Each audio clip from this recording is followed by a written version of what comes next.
Hello and welcome everyone. Thank you for joining us tonight. I'm Adam Cellini, and topping our news tonight, that rainy weather returning today, forcing some outside activities indoors. But will it last into the work week? Let's head over to Wendy Ross for a look ahead. Wendy? It just seems to be a never-ending stream of showers and the occasional thunderstorm as well. And we are watching all of this wet weather moving onshore. It has for the past several hours. We continue to watch the rain coming on in, and we're getting pockets of heavy rain moving in across our viewing area. We were expecting to get less than an inch of rainfall in totals, but we're already seeing over an inch of rain in some locations across the coast. And what we're also looking at is right here, just as it's just approaching your screen, this area down here, very strong thunderstorms getting ready to move in within the hour. And so we'll be continuously bringing you up to date on your weather app. So make sure you pay attention to anything that we're going to be providing for you over the next couple of hours, just to keep you well informed as to what's going on here. We're looking at temperatures in the 60s right now. Every place along the coast is experiencing rain, and that rain continues into the nighttime hours as well. We'll let you know about that upcoming work week in just a few minutes. Adam? All right, thank you very much, Wendy. Well, one popular Suncoast event switching venues to try and avoid an uninvited guest, Mother Nature. The annual Forks and Corks Grand Tasting event was originally set in the courtyard of the Ringling Museum, but to avoid that inclement weather, it was moved north to Feld Entertainment Studios, all the way up in Palmetto. Those attending able to taste food and drinks from more than 50 restaurants, but finding a new venue just 3 days before that event did pose some challenges. We started with a complete black box on Thursday and reinvented this space into what you see today. An amazing group of volunteers, the Feld Entertainment Group, so many others across the community that helped us move, especially the Ringling Museum. Their whole team was here helping us too. This is the event's 11th year, hosted by Sarasota Manatee Originals Board of Directors. A developing story tonight out of Sarasota County. One resident coming face to face with a burglar overnight at his home off Proctor Road. That suspected burglar did not end up taking anything from the home, and he lost an important item after leaving the property. ABC 7's Erica Jackson has more on what happened. The owner of the home tells us he heard 3 bangs outside of his home around midnight. He came face to face with the suspected burglar in the garage and noticed he was only wearing pants, but he didn't stay clothed for long. The incident happened on Oak Hollow Drive in Sarasota. The victim believes his house was a target because there were no lights on in the home early Sunday. He woke up to find his garage door open, even though his neighbor confirmed it was closed earlier that night. He thinks the man who broke into his home used the side door because he woke up to find it unlocked. I heard noise. The third time I got up, looked out in the hall, turned the light, and there was a person standing in the doorway. I immediately rushed towards him, pushed the door shut. He pushed back, and I pushed it shut, locked it, and called the police, and they were here within 5 minutes. Sarasota County deputies told the victim they found the suspected burglar a few blocks away, but at that point, he was not wearing a shirt or pants, only underwear. Deputies showed the victim a photo of the man they captured, and he believes law enforcement caught the right guy. No one was hurt in the incident, and the burglar did not take anything from the home. We're told this isn't the first time someone has tried to break into a home in that neighborhood. The victim says his neighbor faced a similar situation around Thanksgiving. Back to you. All right, thank you very much, Erica. Sarasota police are looking for a suspect in a mysterious hit-and-run death that occurred overnight. Investigators say a Good Samaritan found a woman's body in the 4000 block of Fruitville Road.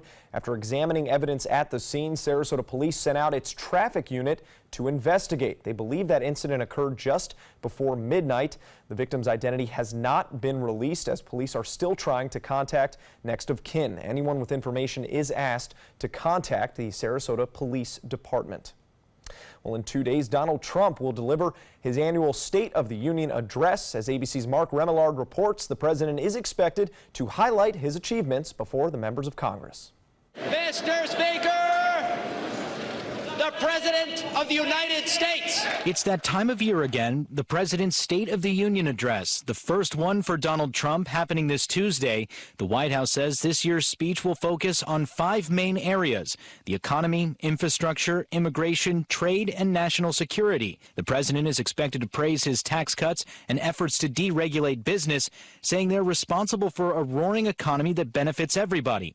Mr. Trump may also outline his thoughts on these so-called dreamers. The president's proposal of allowing 1.8 million dreamers a pathway forward with citizenship is a huge step in the right direction. This year's speech comes in the shadow of the ongoing Russia investigation, including bombshell reports that Trump tried to fire Special Counsel Robert Mueller last summer. Back then, Trump denied it. I haven't given it any thought. Ken Starr, who investigated President Clinton for several years, spoke about that denial on ABC's This Week. You're now talking about something called lying to the American people, and I think that is something that Bob Mueller should look at. At the same time, Congress is trying to pass a law that shields the special counsel from being fired. I'll be glad to pass it tomorrow. But Republicans are divided on the issue. The important thing, though, is the president hasn't fired him. The president has let him continue to go and go and go.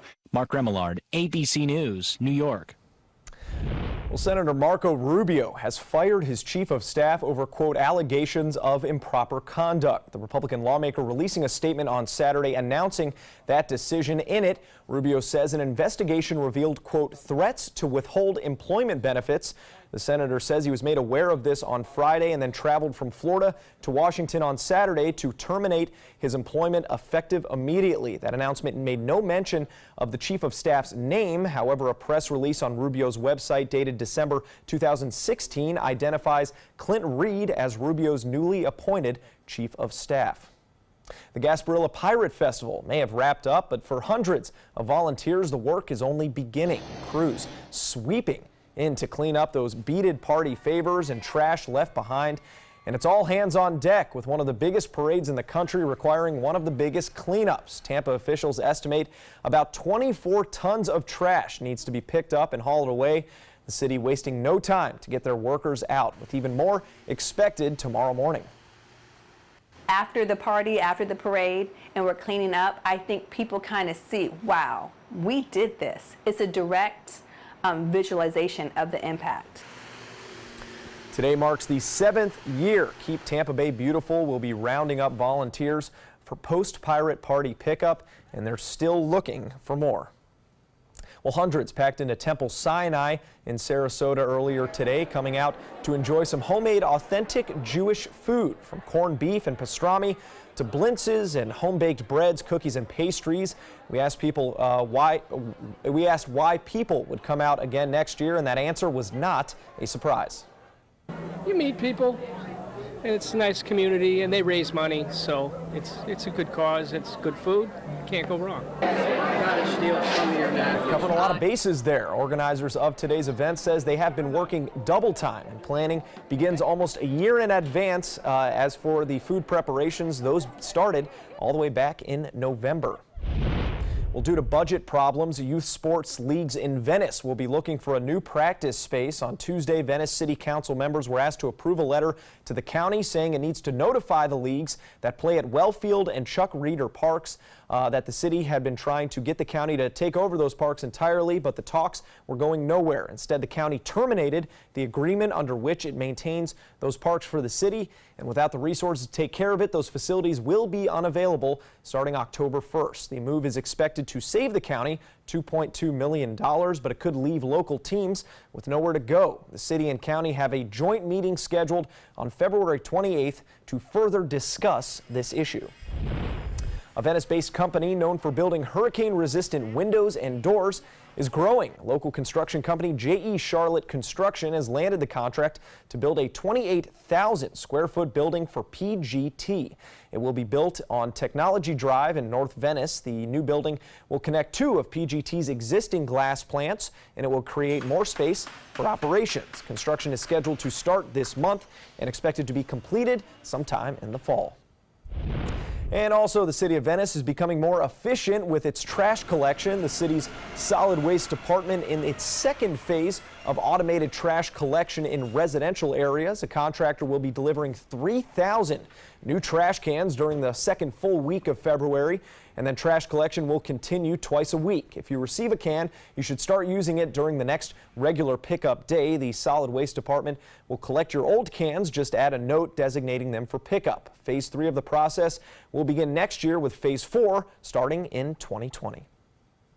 Well, still to come here on ABC 7, a Florida community split where the decision about the future of Orlando's Pulse nightclub currently stands. Plus, with the flu epidemic on track to become the worst in nearly a decade, what you should consider when sending your child back to school after they fought an illness. If you're looking for the perfect trip that allows you to spend quality time with the family, then discover the great outdoors on an Alabama Black Belt adventure. Create unforgettable memories while hunting, fishing, or biking and hiking. Or play the Robert Trent Jones Golf Trail, now celebrating 25 years. And while you're here, enjoy the flavors of the Black Belt. Book your adventure at our lodges or stay in the Renaissance Montgomery Hotel and Spa. Start planning an Alabama Black Belt adventure today. I am the resident district manager on the FAU campus for Chartwell. Whenever I see Haley, I do not see a person with a disability. I see a person with extraordinary abilities. Haley is always smiling. She's always on time. She gives fantastic customer service and is always focused on any job that she's given. Hi, this is Dan Marino. When your business recruits people with disabilities, everybody wins. To find out how, go to abilitieswork.employflorida.com.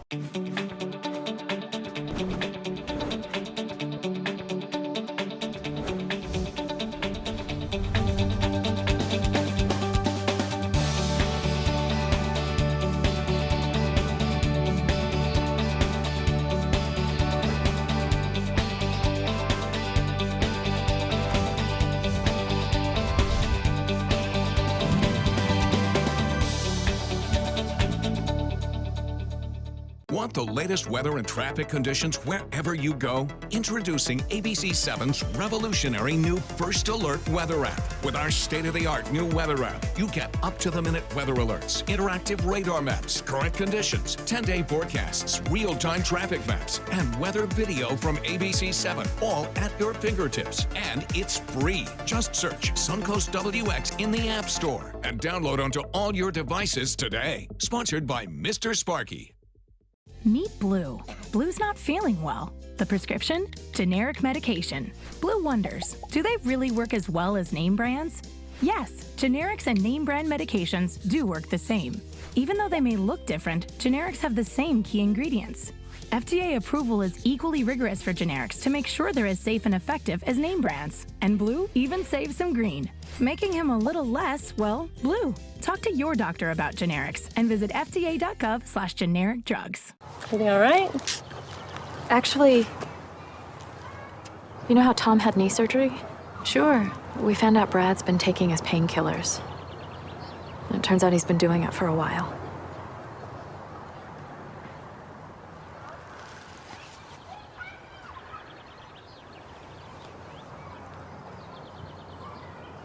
Most people don't know what to say about drugs, but we do. Visit us at drugfree.org. The results of a major survey over what the Orlando community wants to do with the Pulse nightclub site has been released. Thousands weighing in on what to do with that spot where 49 people were gunned down in 2016. Michael Lopardi gives us a look at some of the responses. The new survey results show many people want a permanent memorial to honor the Pulse victims and survivors, but were not as clear on what to do with the actual building. When asked about demolition, a combined 55% said it was of some importance, while 45% said it was not. I came back like 3 months after the tragedy.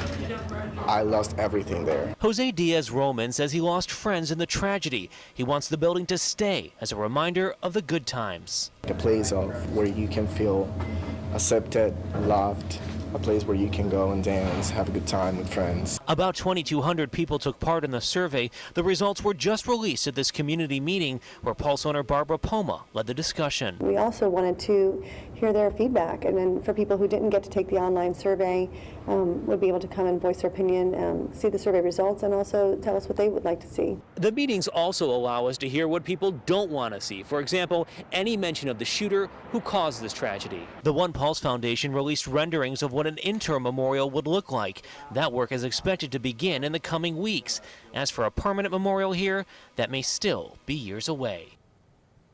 Well, are you and your family feeling under the weather in the midst of this flu epidemic? You may be faced with a game time decision. Do you have your child miss school, or should they go? Well, if you are sending your child to school, health experts say they like to see that they have not had a fever in the past 24 hours, are off of medications, no physical symptoms like vomiting or diarrhea, and if they have a bacterial infection, they should be on antibiotics for at least 24 hours before heading back. Teaching young children the symptoms of flu, fever, or such symptoms including fever, headache, body aches, and fatigue can also help avoid the spread of flu. 49 states are already reporting widespread flu activity. Schools in at least 11 states are shutting their doors, while in Tallahassee there is a shortage of bus drivers, with so many of them getting sick. Sending your kid with a fever, especially a high fever, you're sending them on a bus with a bunch of kids, including the driver, and you're putting everybody else at risk. The kids are sick, we're sick. We're trying to get your kids to school as best we can. Experts say this influenza season is on track to become the worst in nearly a decade, and the epidemic hasn't even reached its peak. The Palm Beach County Medical Examiner reporting a 12-year-old boy died as a result of the flu earlier this week, 48 hours after he came down with flu-like symptoms. Well, the world's most powerful space rocket finally has set a launch date. According to SpaceX Chief Executive Officer Elon Musk, the Falcon Heavy rocket will be launched on February 6th. It is the most powerful rocket that the world has seen since NASA's Saturn V, which was used for the Apollo moon landings and was retired in the 1970s. During its maiden flight, the Falcon Heavy will be carrying a Tesla sports car from Musk's personal collection. And if everything goes as planned, the Falcon Heavy will later start carrying some commercial satellites into space. So Musk really putting his money where his mouth is, even more than normal on this launch. Isn't that great? There you go. Great. Throwing a car in there.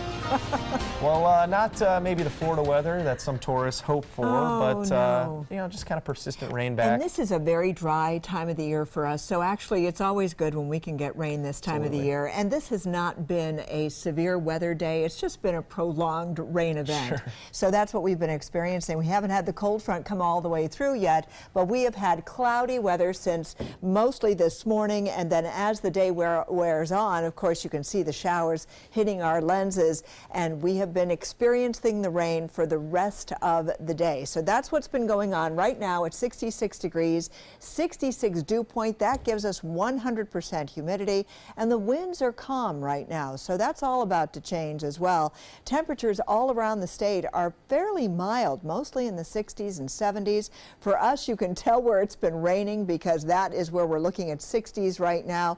And then you move a little bit farther to the east, they're not experiencing this rain event in the same way that we are. As a matter of fact, most of those locations have still not seen a whole lot in the way of rainfall. But today, despite all of the clouds, despite the rain, we still saw a high of 80 degrees. So we have really been seeing that seesaw effect throughout the day, and we're going to continue with the showers and thunderstorms straight on into the nighttime hours, and then fog and mist will take over throughout the overnight time period, and we'll get a few showers possibly in the morning on Monday, and it will be cooler on Monday than it was today.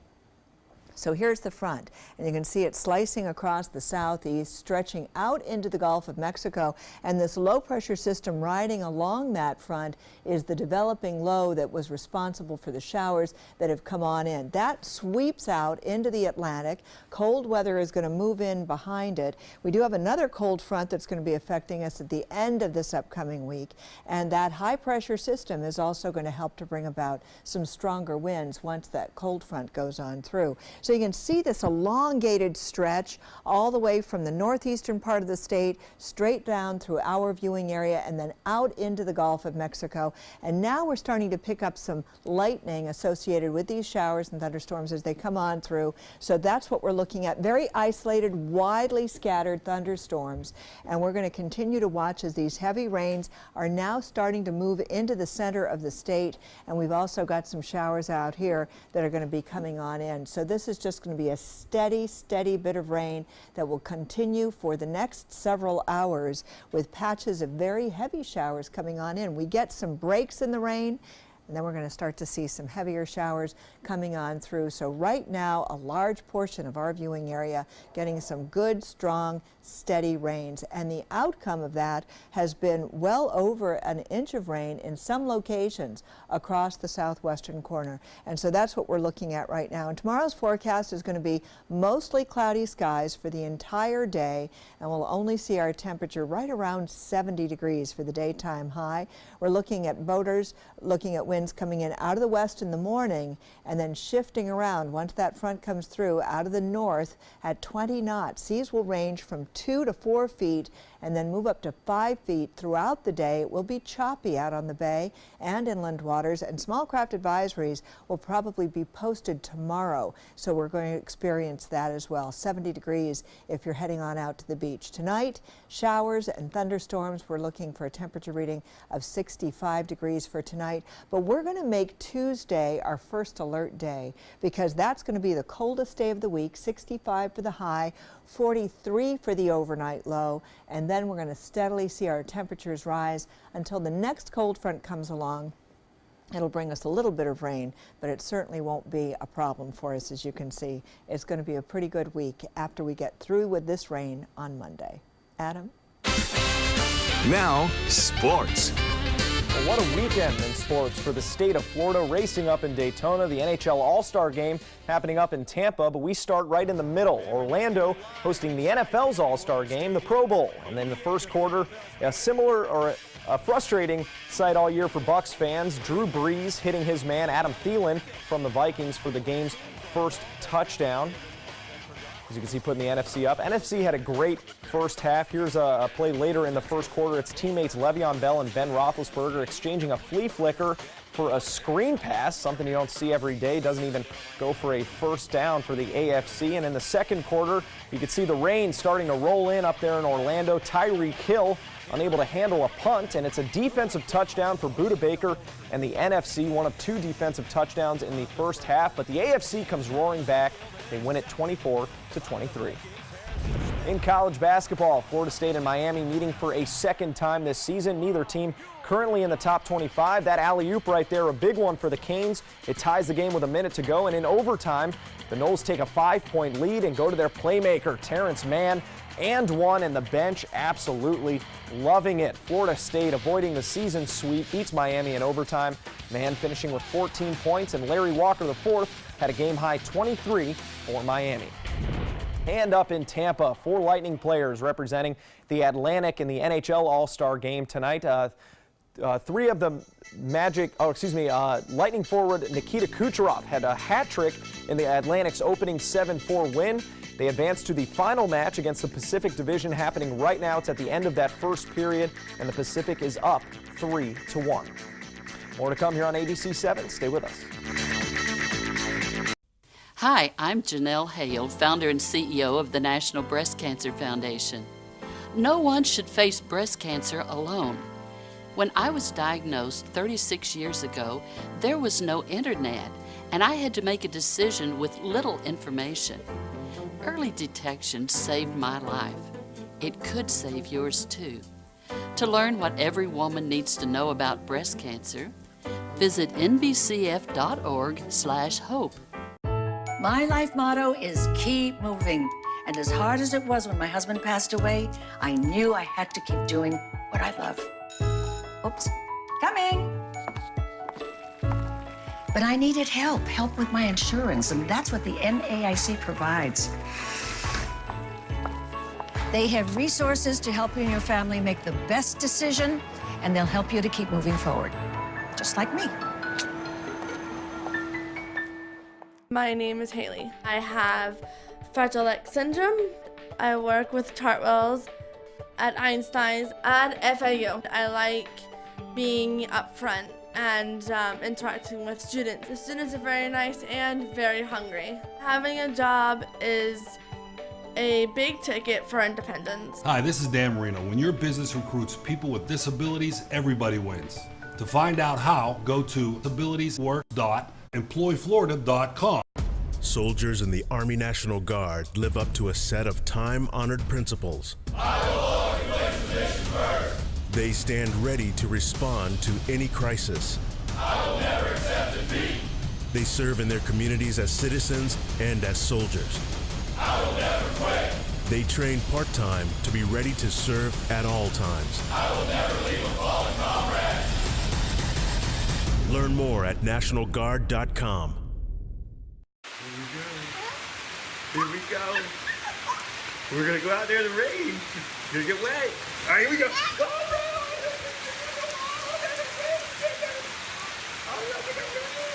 okay, quick.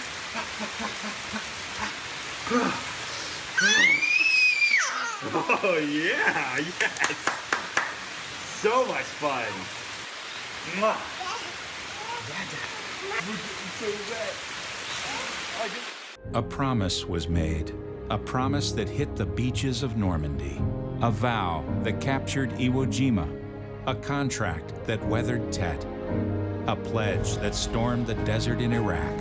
An IOU that braved IEDs in Kandahar. A promise was made to America's veterans. DAV fights to keep that promise, so all veterans and their families get the benefits and support they earned. For help, visit DAV.org. Keep up with the Suncoast. Watch your favorite ABC7 shows on your streaming device. Ross? Yes, it's all me. Right now, let's take a look at radar. We're going to take a look at radar for another time, and you can see we've got a whole lot of wet weather to get through, so it's going to be with us for most of tonight. All right, start a movie. My name is Stephen Jaffe. The law firm's name is Farmer Jaffe. One of the beautiful things about Julius is he's always smiling, and it becomes infectious. The fact that Julius has a disability has absolutely nothing to do with the quality of work that he's done. Just a great person you want on your staff. Hi, this is Dan Marino. When your business recruits people with disabilities, everybody wins. To find out how, go to disabilitieswork.employflorida.com.